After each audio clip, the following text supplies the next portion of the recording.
Hey peeps, Emma here. These are 10 tips I wish I knew sooner for a smoother start in Subnautica 2. The goal is simple: to stay alive, stop wasting inventory space, and get your first proper base running as quickly as possible. And near the end, I'll show you an easy to miss upgrade close to your life pod that gives you an extra hotbar slot early. Let's dive in. First, don't grab every fish that you see while exploring. Yes, fish are useful for food, but they also clog up your inventory incredibly fast. Early on, it is better to do dedicated fishing trips around your life pod or starter base when needed, since these fish are basically everywhere in the starter area, so there is kind of a food zone around your initial life pod. And this way, when you're heading out to explore new wrecks or caves or biomes, it will keep your inventory free for the new resources that you will find in those new areas. Same thing goes for water. Get as many water slugs as you can. This is one of the first things you want to do early on in the game. When you spawn, you'll often find the sea slugs on the bottom of the sea floor or inside caves.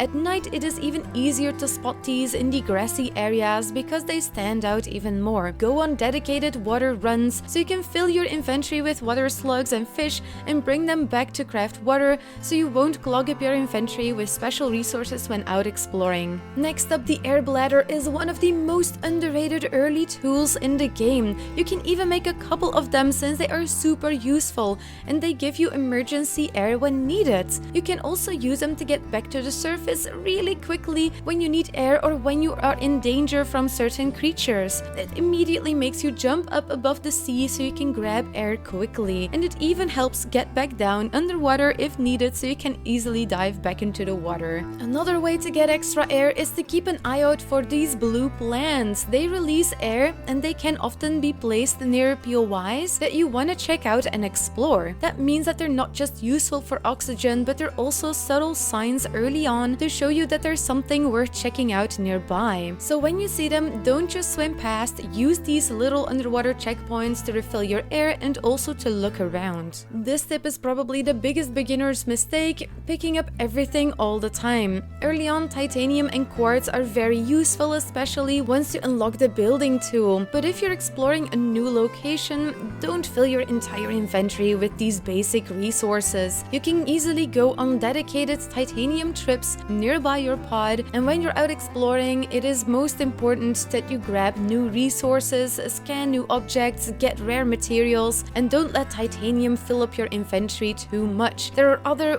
way more important materials around that you cannot find near your base that easily. And before unlocking proper base building, there is a useful portable storage that you can find. The life pod storage fills up quite quickly, and if you're trying to prepare your base for building, you will need somewhere to dump extra titanium and quartz and other early materials.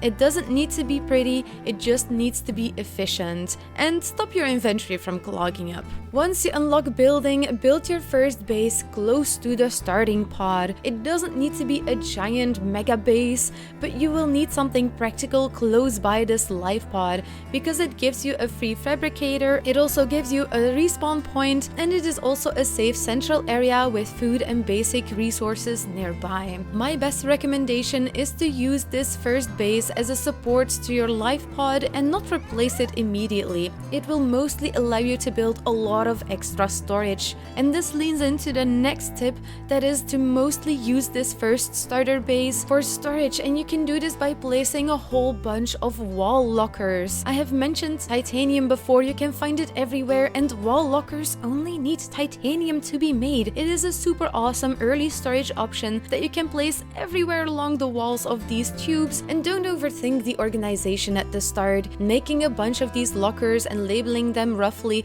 to keep it moving. You can clean up your storage later. Early game storage is all about survival, not interior design, and luckily we can craft from containers, so needing to find resources is not that big of an issue.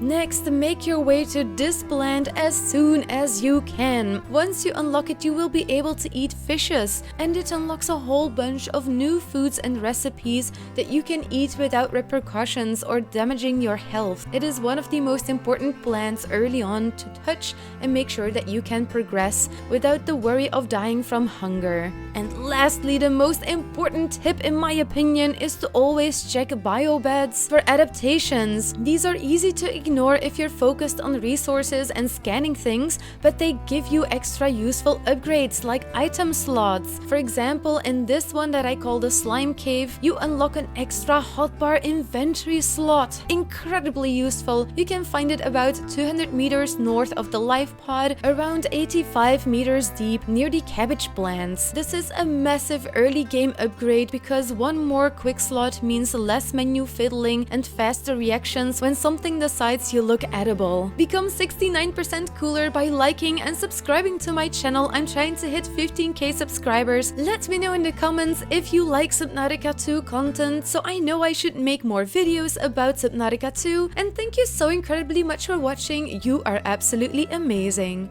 Dag hé!